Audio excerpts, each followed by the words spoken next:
আমাদের ওইখানে যে যারা আছেন আমাদের ওইখানে যারা পার্মানেন্টলি বসবাস করেন টেকনাফ এবং উখিয়াতে তার তার প্রায় 4 গুণ ওখানে মানে রোহিঙ্গারা বসবাস করছে। তাদের কৃষি জমি, তাদের পাহাড়ের ঢালের জমি সবগুলিতে তারা অবস্থান করছেন। সেইখানে অতিবৃষ্টি হলে ল্যান্ডস্লাইড শুধু রোহিঙ্গা ক্যাম্প নয়, আপনার অনেক জায়গায় আমাদের দেশে মাটির পাহাড় অনেক জায়গাতেই হচ্ছে, ল্যান্ডস্লাইড হচ্ছে।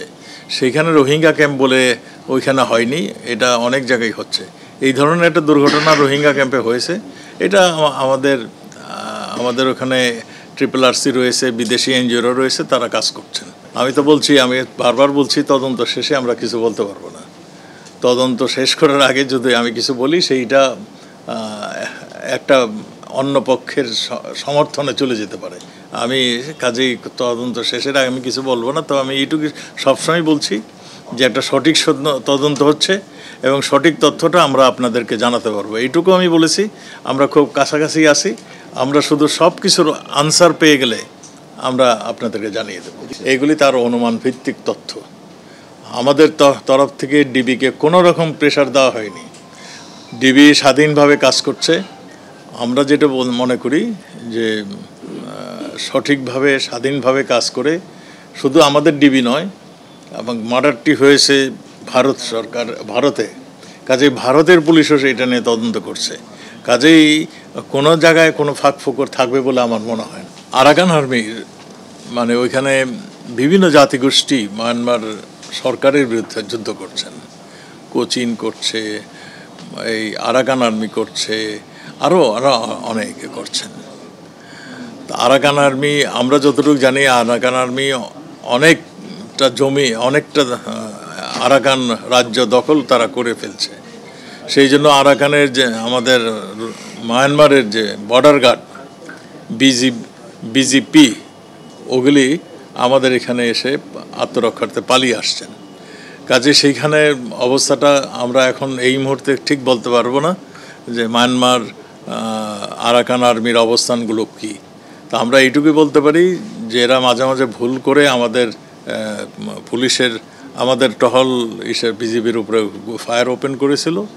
তাদেরকে আমরা জানিয়েছি, তারা যেটা বলছে যে আপনারা সুনির্দিষ্টভাবে বাংলাদেশের ফ্ল্যাগ যাতে উড়িয়ে যায় সেই রকম একটা ব্যবস্থা করেন, তাহলে বাংলাদেশের ফ্ল্যাগ রয়ে গেলে আর কেউ ওখানে গুলি করবে না। আর আপনারা নিশ্চয়ই জানেন যে আমাদের সেন্ট মার্টিন যেতে হলে আমাদের টেকনাফের কাছে কিছু নাব্যতা হারিয়েছে আমাদের নাফ নদীর, আমাদের পোর্শনে। কাজেই সেইখান দিয়ে আমাদের নৌ চলাচল করতে পারে না, যেতে হয় ওই মায়ানমারের অংশ দিয়ে। সেইখানেই এই বিপত্তিটা করে।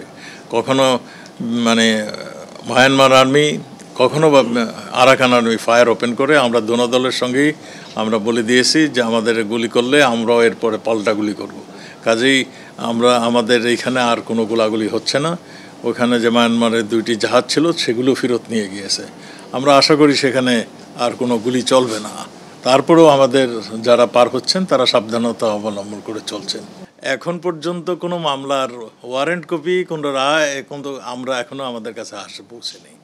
এখনও আমি যতটুকু জানি অনুমান ভিত্তিক মানে চলছে, কথাবার্তা চলছে। এখনও কোনো মানে তার বিরুদ্ধে সঠিকভাবে কোনো অভিযোগ উত্থাপন হয়নি। যেগুলি শুনছি মানে তার এতগুলি অবৈধ সম্পত্তি, তাকে তো ডাকা হয়নি।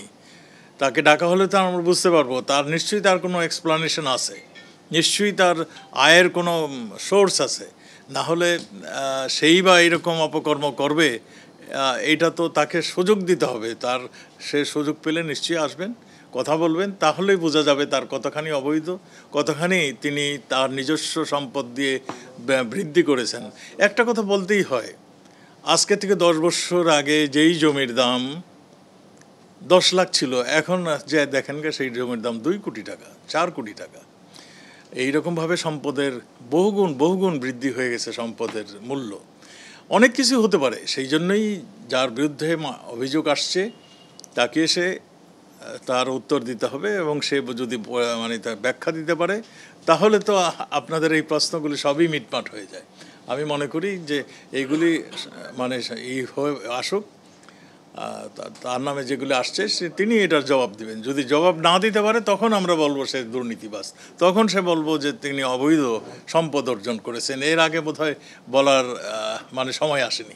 এক ব্যক্তির একটা জায়গার দাম, সে পৈতৃক সম্পত্তি পেয়েছেন 1 লাখ টাকার, সে এটা বিক্রি করে তা সেই আমলেই আমি একজনের খবর জানি, কালকে আমাকে এসে বলছিলেন যে তিনি তার বাড়ি একর হয়েছে 3 গুণ দাম পেয়েছেন, তিনি তার ভাগেই 2 কোটি টাকা পেয়েছেন, একজন সামান্য একজন কর্মকর্তা।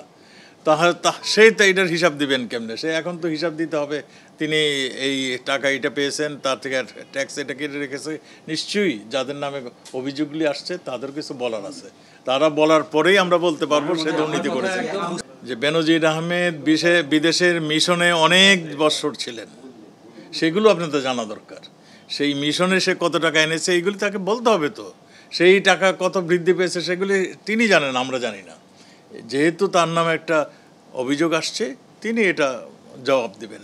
তার জবাব পাওয়ার আগে আমার মনে হয় আমাদের কেউ কিছু বলা উচিত না। সে আগে অভিযুক্ত প্রমাণ হোক, তারপরে আমার মনে হয় তার বিরুদ্ধে যে ধরনের ব্যবস্থা নেওয়ার সেটা সরকার নেবেন। কিন্তু অভিযোগ প্রমাণের আগে তো আমরা কিছু বলতে পারি না।